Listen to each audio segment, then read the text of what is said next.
All right, welcome everybody to Artful Tuesdays. Today we are going to be talking about An Enemy of the People by Henrik Ibsen. And I have Ann Ciccolella and Mark Pellegrino to talk to you. Just as a reminder to everybody, this is part of our series on Leonard Peikoff's lectures, Discovering Great Plays as Literature and Philosophy, which is also a series of lectures you can listen to for free on YouTube or the Ayn Rand University app.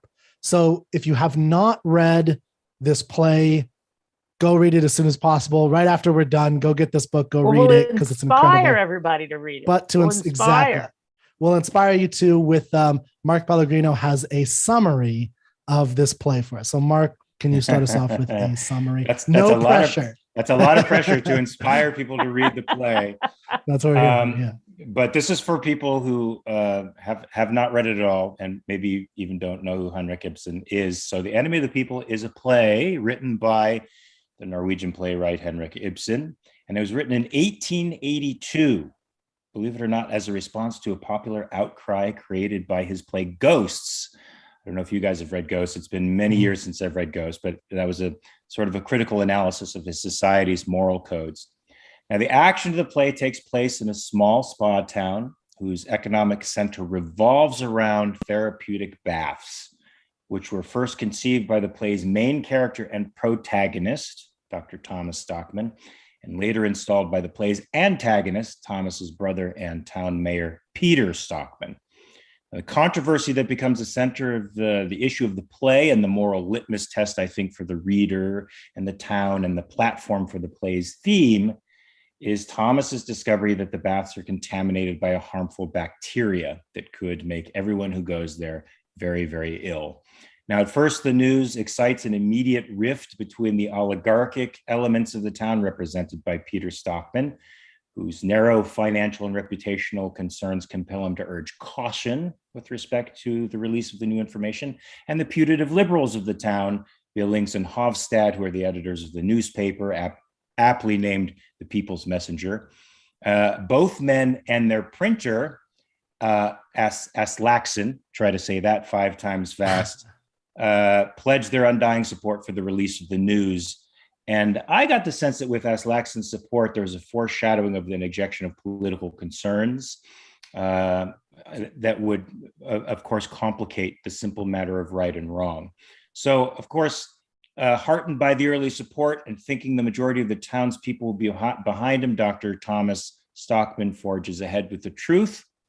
But when Peter Stockman reveals that the cost to make the baths completely safe will not only be exorbitantly expensive, but also will be borne by the townspeople in the form of a new tax, rebel passions start to wane, and the newspaper and Aslaxon's powerful political lobby withdraw their moral support, choosing instead to throw in for and publish Peter's explanation of the bath's problems, which amounts to a lie of the sort we're becoming quite used to, I think, in our own political universe. But the good doctor is undeterred, having a deep confidence in the power of truth and an innocent belief that the truth must prevail with anyone, because it's the truth after all. He calls a town meeting, but the meeting is sabotaged by Peter and Aslaxon, who immediately control the messaging. Does this all sound familiar? And prevent Dr. Stockman from revealing the dangerous truth contained in his scientific report. And left without the ability to read his report publicly, he excoriates the crowd instead, claiming that the majority is never right and advocating for the moral and intellectual superiority of the minority. And this is a special point picked up by leftist Wikipedia that we should talk about later on, because they make a point that this hints at an acceptance of or advocacy for eugenics. Of course, it isn't. But we'll discuss that. So, of course, the diatribe doesn't win any friends or influence any people, turns the whole town against him, and they declare him right then and there an enemy of the people, and they proceed to cancel him from public and professional life and even begin to physically attack his home. His family becomes excommunicated from work and school, and at that low point, at that nadir, when all seems lost, and he can't even get out, because his ship captain friend has been kicked off of his ship and he has no recourse to travel anymore. His brother comes to him with an olive branch of sorts basically disavow the truth and things will sort of get back to normal at some point. And to add insult to injury, the newspaper men see an opportunity through Stockman's father-in-law buying up shares in the baths to use this as a golden egg to sustain their newspaper. And they offer their support in exchange for his backing, which of course the moral doctor refuses and instead resolves to stay, not travel, not run, but to fight the corruption by starting a school where of his own, where truth and free thinking will be the priority over a stale tradition, appearances, and politics. And I think the play ends with one of the seminal lines in all of dramatic history, to me, one of the greatest lines and most fortifying for me as a person. The strongest man in the world is he who stands most alone. What a great way to punchline a great, great, great play. And so that's my basic summary. Sorry, I wrote it and then read it to you, but you did a great job. Thank you. That was well done. Yeah, if you haven't read it, that's a really, powerful summary. So Anne, have you ever put this play on? I have not. I just finished Hedda before COVID. Okay. I've done A Doll's House. And so, I'm interested in Mark and luring him to Austin, Texas to maybe do Stockman. But I have not done it, but I'm a great admirer for Ibsen. Yeah. And it is a well-made play. And even when I was in college and I heard that term, I knew it was used as a derogatory, at NYU is a well-made. I thought it was a good thing, and it is a good thing. And I think Ibsen sees himself as that man who stands alone. And he turned out to be very successful, although he had a long career, and he was a theater maker. He also, was a working theater man for a while. And I think that really strengthened his play writing. Yeah, so we have a play that's about this idealistic scientist. And the thing that I always am struck by with him is his the kind of arc he goes through, discovering that other people don't see the world the way he does. And some critics have called it a kind of naivety, that he just does. Like when he realizes the baths are poisoned, it's like it doesn't. Everyone keeps saying, well, it's going to cost money, but it's like, the baths are poison, man. Like he says that at one point, but he's like, but man, the baths are poison. He says that to Peter, the mayor. And it's, he has to discover this, right? He has to learn about all the facets of society, which, Mark, like you mentioned in the him versus the mob, that's what he kind of talks to them about, is that there's people in the way of these truths, and that are all these facets of society, which are represented by these characters beautifully in this play, I think, right? Yeah, and I would think that anybody who calls Dr. Thomas Stockman naive is a bit cynical. I would call him innocent. And I think his innocence is established very early on in the play, in his joie de vivre, in the pleasure he takes in sensual life, because he can contrast it to the deprivation of living in the North and to the harshness of living in the North. So he appreciates the little things of life. He appreciates society, eating, drinking. He appreciates stimulating conversation, and more than anything, he appreciates the truth. And he likes that, and presumes once this news starts getting abroad and at first is accepted by the liberal aspects of society, or what pass off that way until public opinion turns against them. He presumes that it's all good news, right? The truth is good, even if it means that we're going to have to pay a price for it. It's better to know than not know, and that's what animates him. And you're right, that's what becomes the source of his disillusionment during the town meeting when control is taken away from him. But I jump ahead of myself. Well, I do want to say he really has that benevolent sense of life, right? So that even when all this happens to him, he doesn't turn into a cynic. You see, as a playwright, you could make him be like, oh, see, I knew I was wrong, all these people and so on. But no, he just gets out his umbrella and knocks everybody out of the, He does, but there are probably some cynical critics out there who would think his speech at the public meeting is an expression of some type of cynicism. Wikipedia claims, I want to get your opinions on this, guys. Wikipedia claims that he endorses a form of eugenics. Now, let's unpack that for a little bit. Yeah, so I think so that's a really important point but before we get there, we can kind of talk about how he got to that conclusion, right? Okay. So the issue is Dr. Stockman has discovered this truth that comes in a letter in Act 1 when you have this character Hofstede, who is the editor of the People's Messenger, and you have Billings, who's a side character. You have, who else do you have? You have Morton Keel and Aslaxon, like you mentioned, who discover the truth with Dr. Stockman, and they immediately back him. And they say, the compact majority, that is the homeowners, the tradesmen, all the people in town, we got your back, brother, right? And then I think you should, I don't know if this is important or if this is just extraneous, you can tell me, but each one backs them for their own individual reasons that aren't necessarily moral. Exactly. And that's what a lot of stuff that I was backing. And again, this is to me what I think Stockman starts to learn. Like there's one moment, Dr. Peikoff talks about like a great structured play. Nothing is accidental. Mm-hmm. All the conflicts integrate around a central conflict. So there's a moment when Petra is talking to Hofstede, and we discover that he has a crush on her. Yes. And that might be kind of motivating some of it, like what you're saying, right? Absolutely. And she's disgusted with him, like absolutely like she says, "Are you kidding me?" And because of that, I got the impression at the end that she might end up with Horster, the ship's captain. I don't think that was very strong. But I thought so too. But in the Steve McQueen version of 1978, he's a tad older, and it would be a little bit weird. But I would definitely think this is 19th century Norway. This is something for you. Wait, that's true. There's something for you to think about in casting, because I do think there is a love connection between him. He's the only other moral guy in the town. He's the only one with the guts to speak up. We should say Petra is the daughter, right? Sorry, thank you, Ann. And she's very much like her father. Yeah.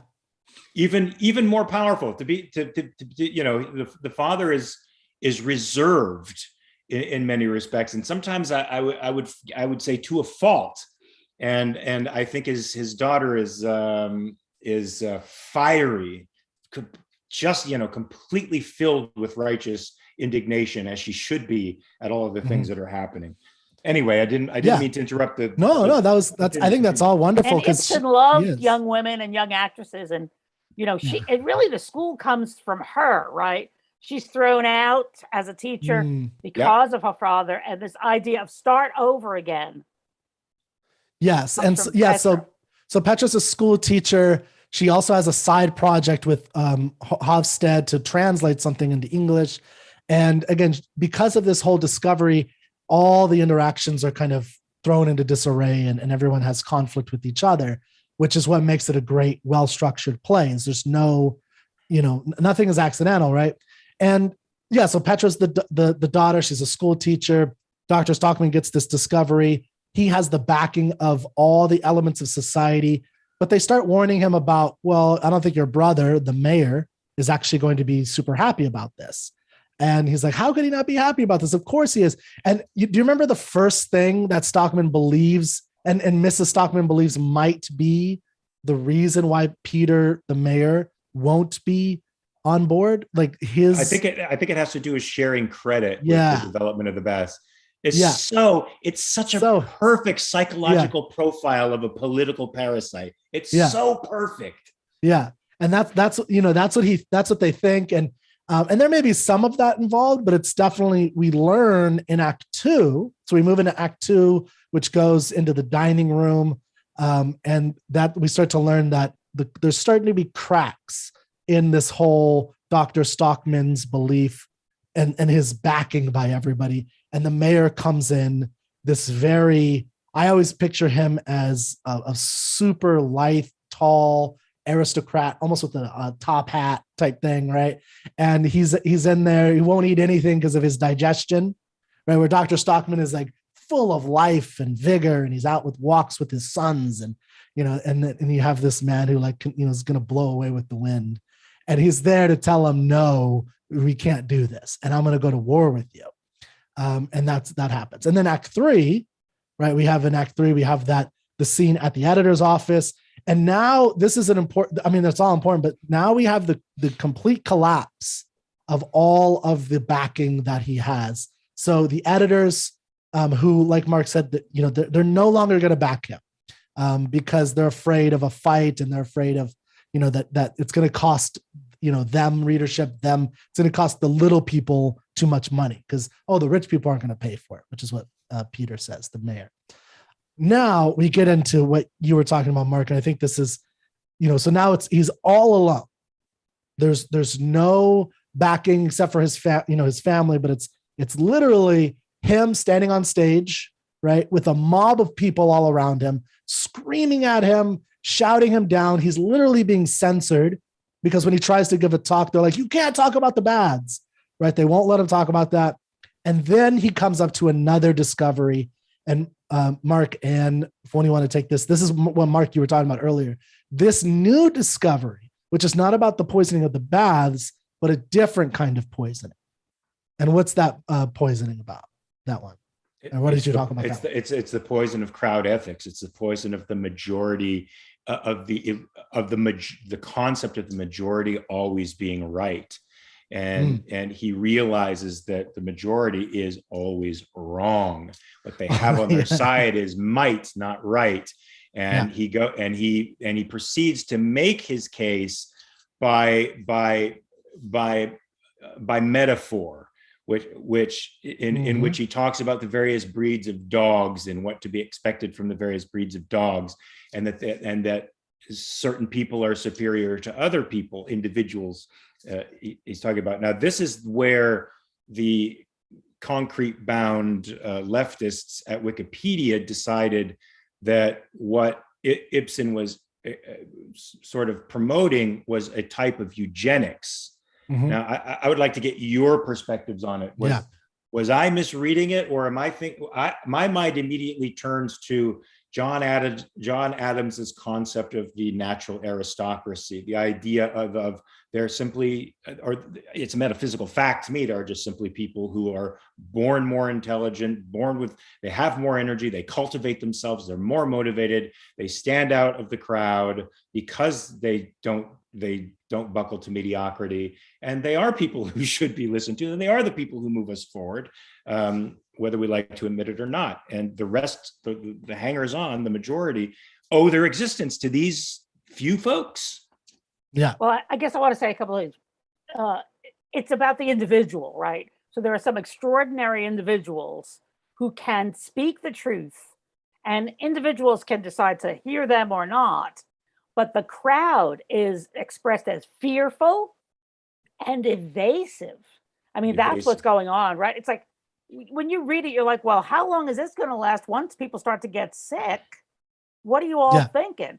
But people do this all the time in real life, right? It is a crowd mentality. And Ibsen himself was, known as an iconoclast, as a person who just loved to break down sort of traditional, revered values and see something new. And this is, again, the late 19th century. So definitely you've got that in there. But Kirk, what do you think? Yeah, so I mean, there's a lot to say about the attack against Ibsen in terms of eugenics, and part of it, I think, is like you're saying, he is an advocate of the great man theory of existence, right? That there are such things as great men who do move the world, but I think it is definitely a confusion. Probably not unrelated to the confusion that A Doll's House is primarily a feminist text, which I don't think it is. And I think, Peikoff says, he talks about that a little bit. He doesn't think so either. But in An Enemy of the People, I really think it is strongly Ibsen's attempt, and a well done one, to show a staunch individualist as the source of all truth. And that is a fundamental aspect of what's going on, because he has all these great things in Act 4 where he talks about he is out to defeat the lie that the majority is ever right? The majority is always wrong. is what he kind of stresses.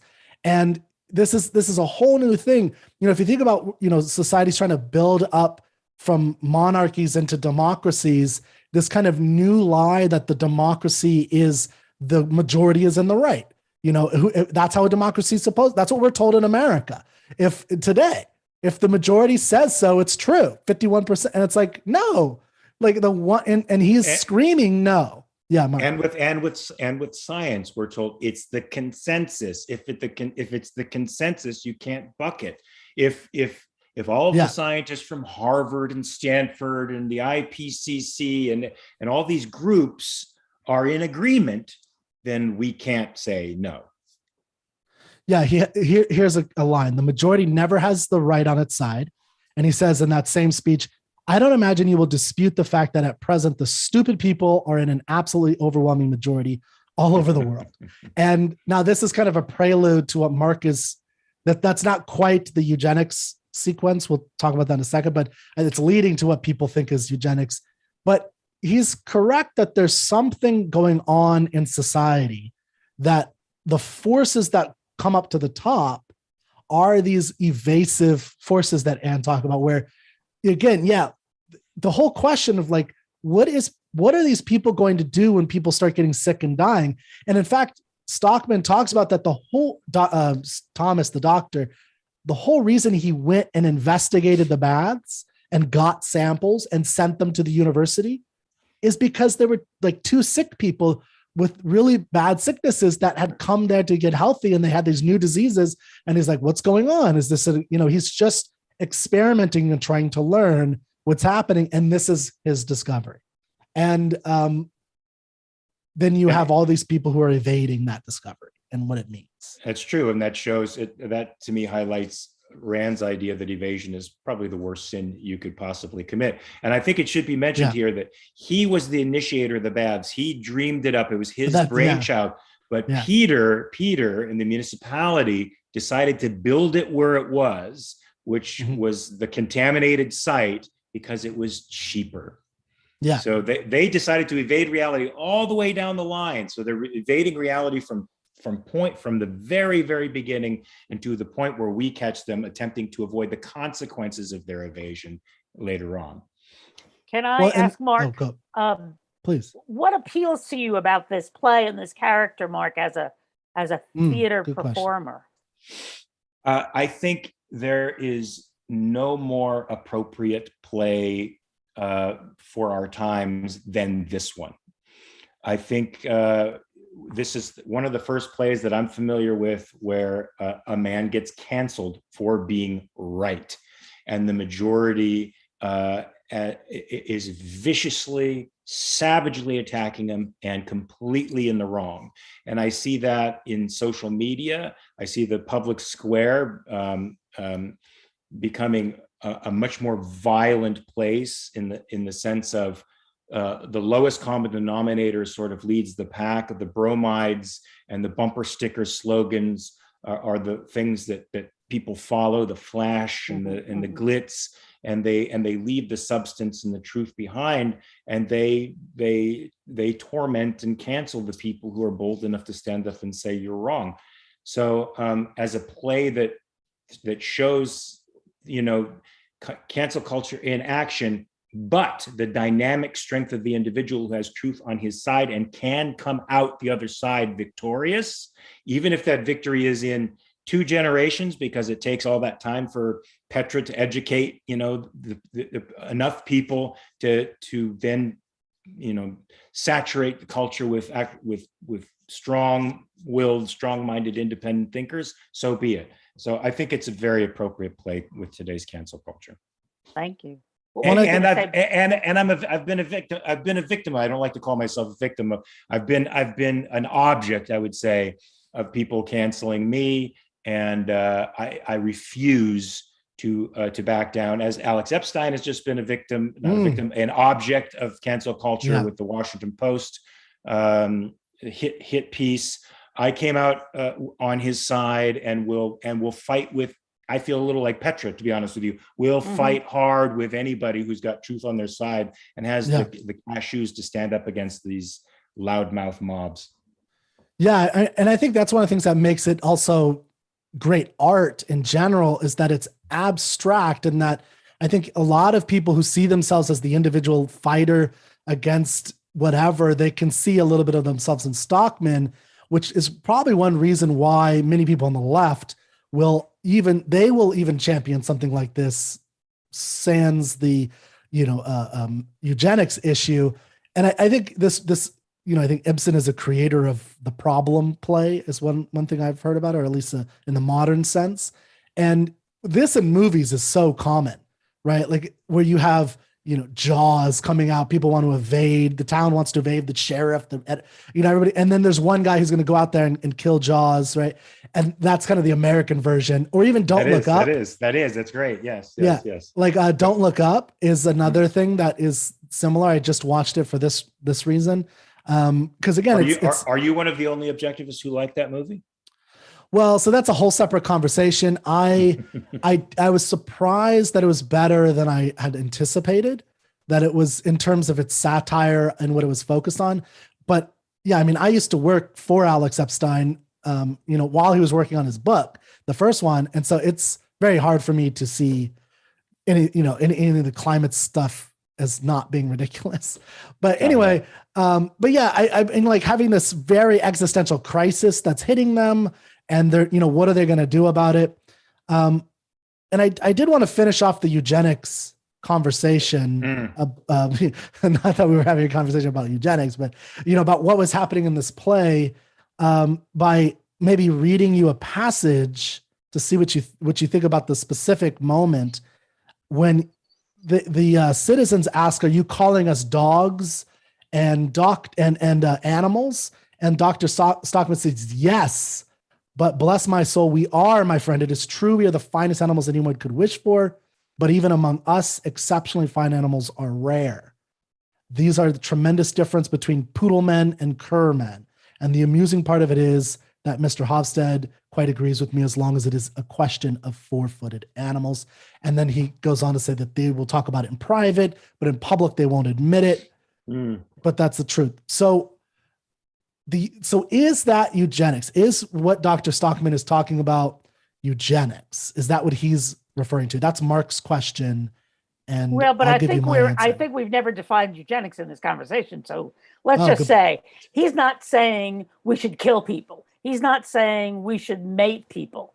Do you know what I mean? All he's saying is that people are individuals.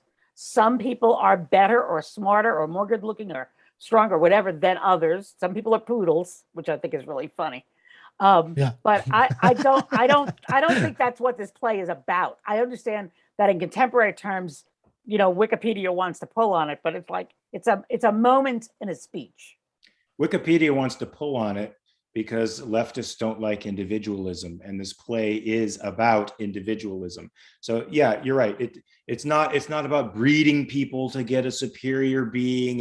It's not about murdering the people who you deem to be not fit in society. It just states a metaphysical fact that some are better than others. I know we don't like that. Egalitarianism is the rule, is the dominant rule today. Nobody likes to say that some people are better than others, but they are. And I like that. I like that variety and difference. I like that you may know more about plays and movies than me, and I can learn and grow from the fact that you're better at something than me, and that I may know more about acting than you. And if you want that information from me, you can grow and become better because of my knowledge. That's the way the world works in a trading society. It's beautiful. It's wonderful. It's a great thing to acknowledge.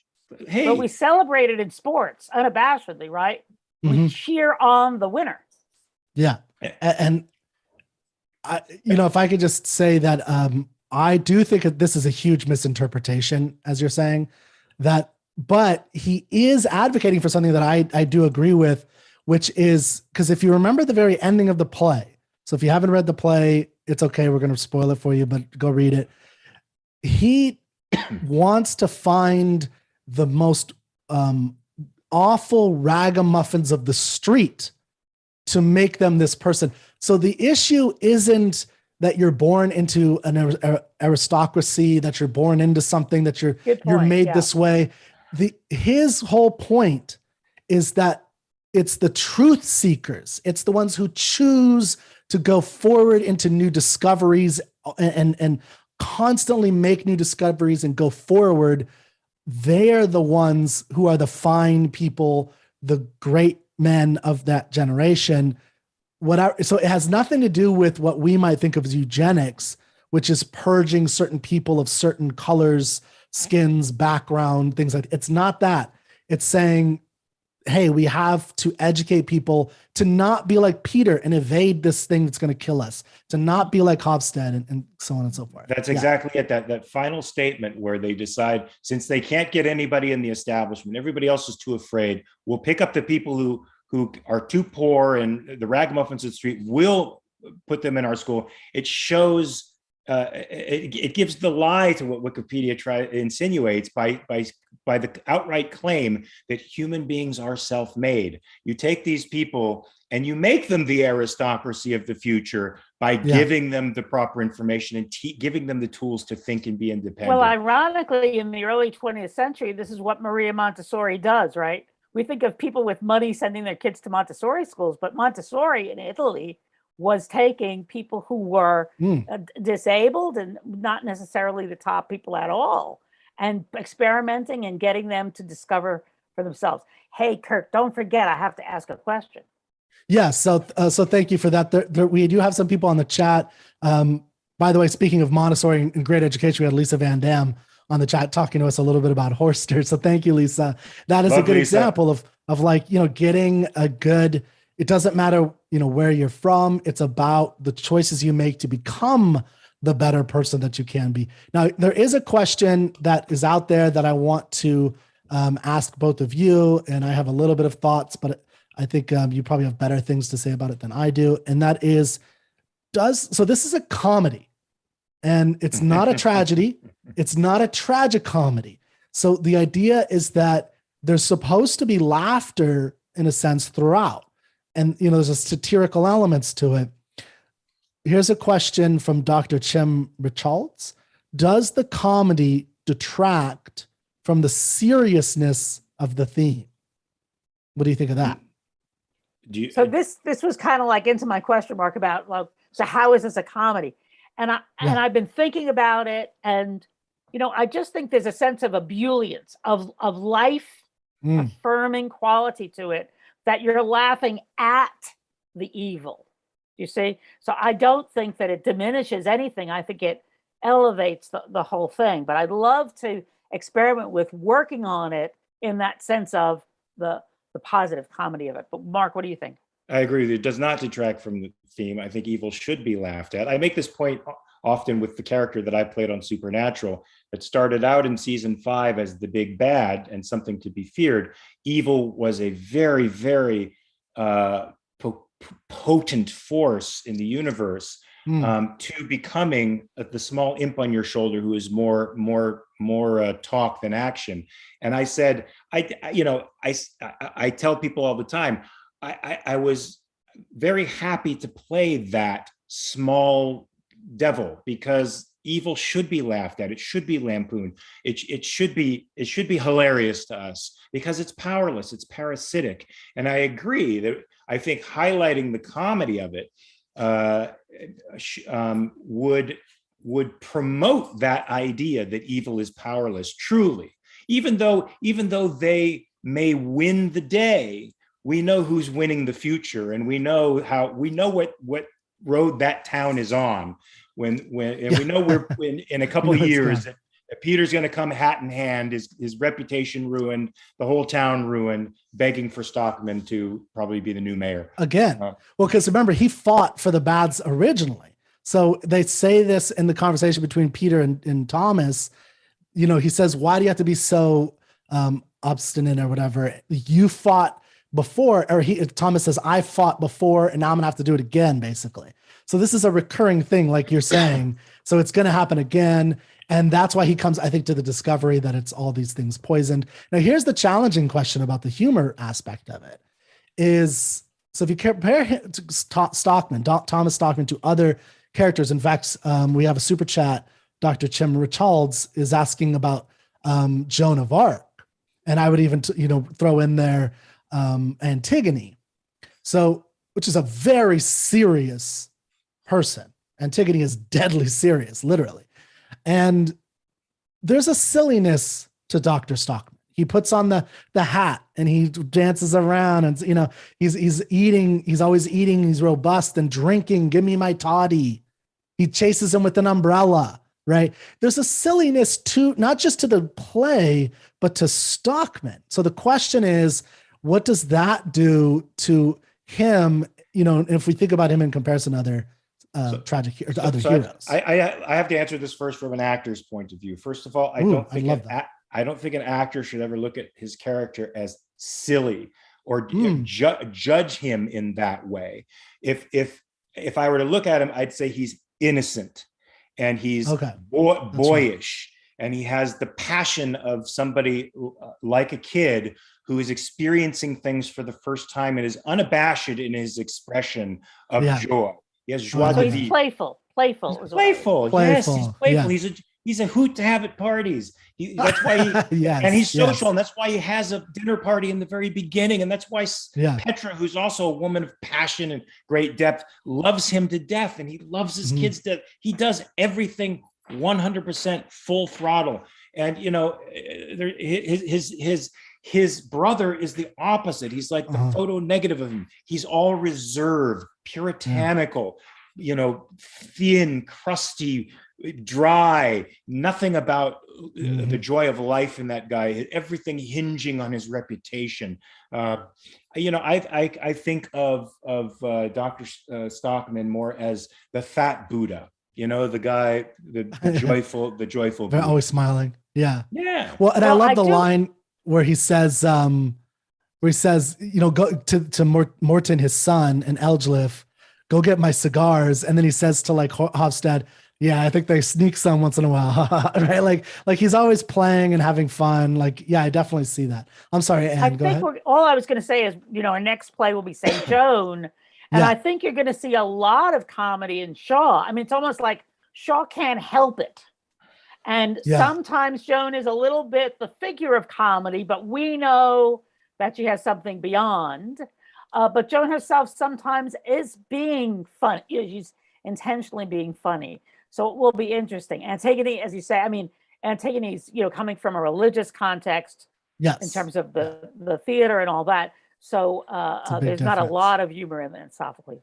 Well, and I'll just tell you, what Peikoff points out in relation to Stockman versus Antigone and other characters is that because of some of these things, in Peikoff's view, Stockman is not quite of the heroic stature of some of these other individuals. He's still a hero in his own right, but there's something more high about the way that Antigone approaches it, where it's because one of the things with Stockman is that it doesn't start off as a moral focus for him. It's just like a kind of he discovers the morality, which I think is brilliant. As an actor, it's great to play somebody who has that kind of an arc.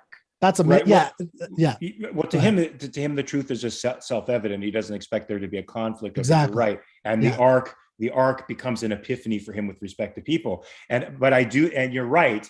Does he have the stature of an Antigone? No, but Petra does, which I love about her. And I love the fact that he produces someone of that stature. I mean, she is amazing. Yeah. She's wonderful. Yeah. She's a hero in her own right. Yeah. Truly. Yeah. Like that conversation between her and Hofstad, where she becomes horrified that she realizes that he's not supporting her father for the right reasons. And she's like, your support is like, I don't remember what she says. It's like dust or whatever. And that's not what she says, but that's basically what it is. I mean, that's like from page 1, Petra this is a moral issue.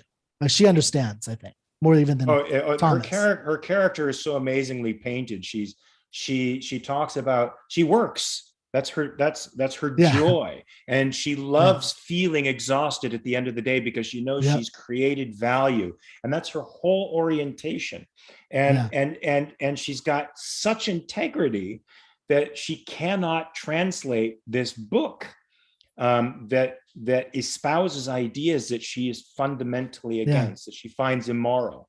And that's one of the cracks between her and her relationship what's his face, Hofstad, I believe. Hofstad, because he's unashamed about producing something that has maybe opposite moral values to him. He has no compass that way.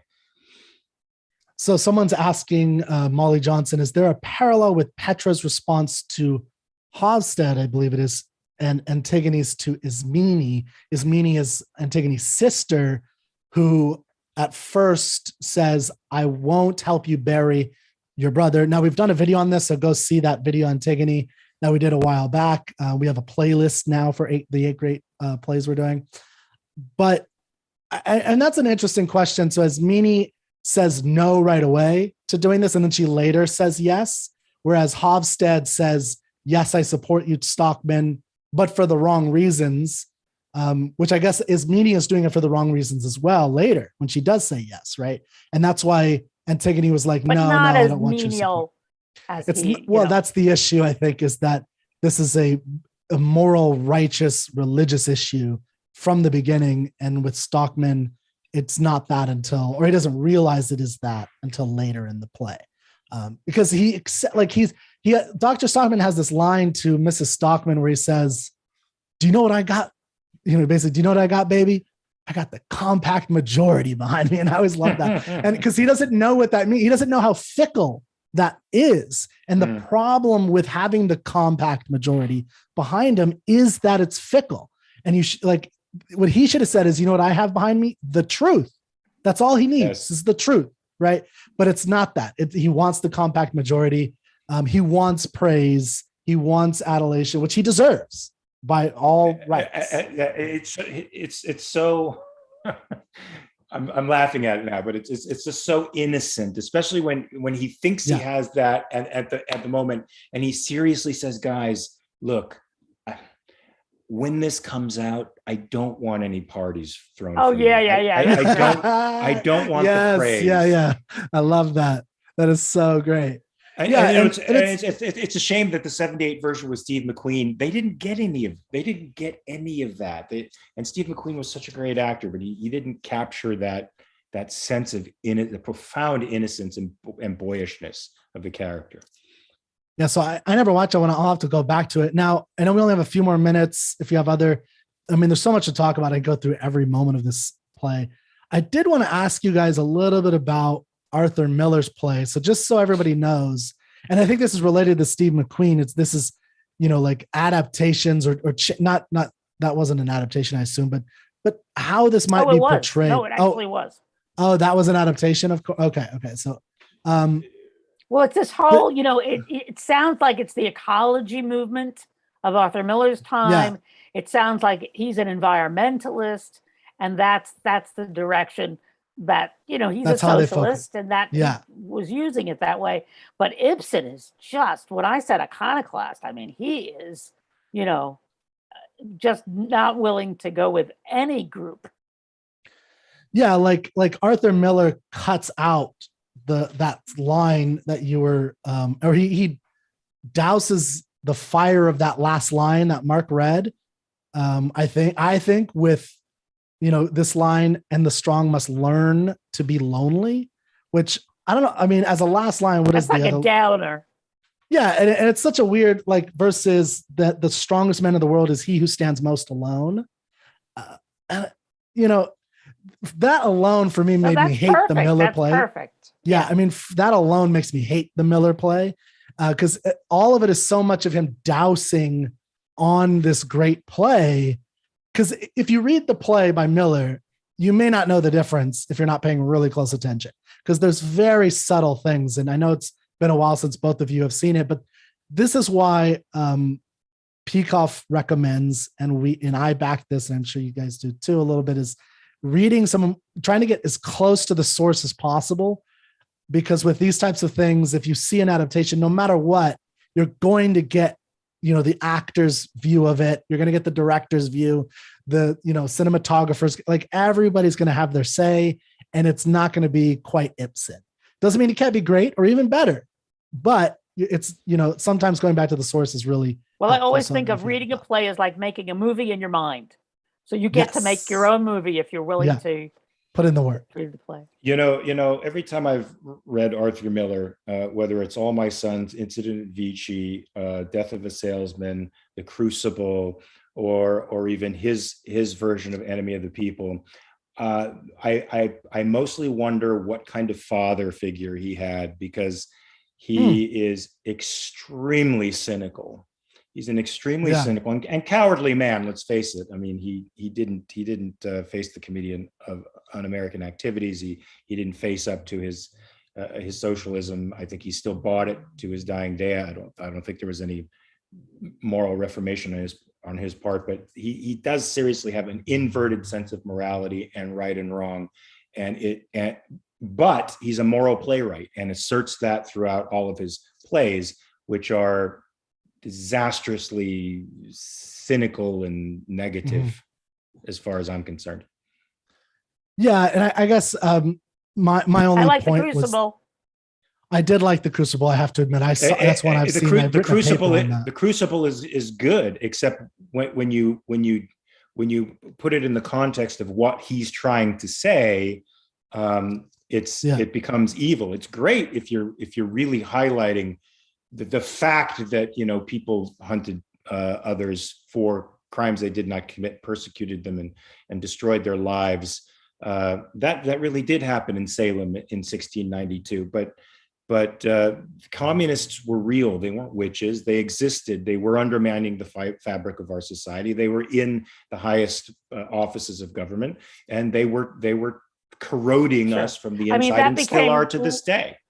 That became later, right? He started working on it, and then it was like, oh, that I didn't know. Okay, yeah. Was it? I thought it was all about. I thought it was all about animated. I thought it was all animated by McCarthy. It was his meeting with Kazan and Kazan's wife that he was like, oh, I know what we could do. That gave him the angle. So, really? Wait, I don't understand how that would have given him the angle, because Kazan. They had a fight. Of course. Well, but Kazan was being forced by the Communist Party to make movies the way they wanted. They wanted him to inject communist propaganda. He knew he couldn't be a free artist and still be holding these ideals, and that's why he broke with them and testified. I thought he was in the right, and Miller. There you go. Miller's on the wrong side of history. What can I say? Yeah. Well, I got to go to rehearsal, Kirk. Okay, yeah. So thank you guys for joining me. Unfortunately, we won't have Clubhouse today because we're all super busy this week and in general. But it was great to have you on, Mark. Thank you so much. Yeah, Mark, thank you so much. Thanks Just one last line from Chandler in the chat. He says, "This is the show Mark was meant to be on." There we go. There you go. So thank you, everybody, for this. And hopefully we'll see Mark here in Austin, where I am, performing Thomas Stockman. Let's do Have it. a nice day. Thanks. All right. Thank you, friends. Bye, guys.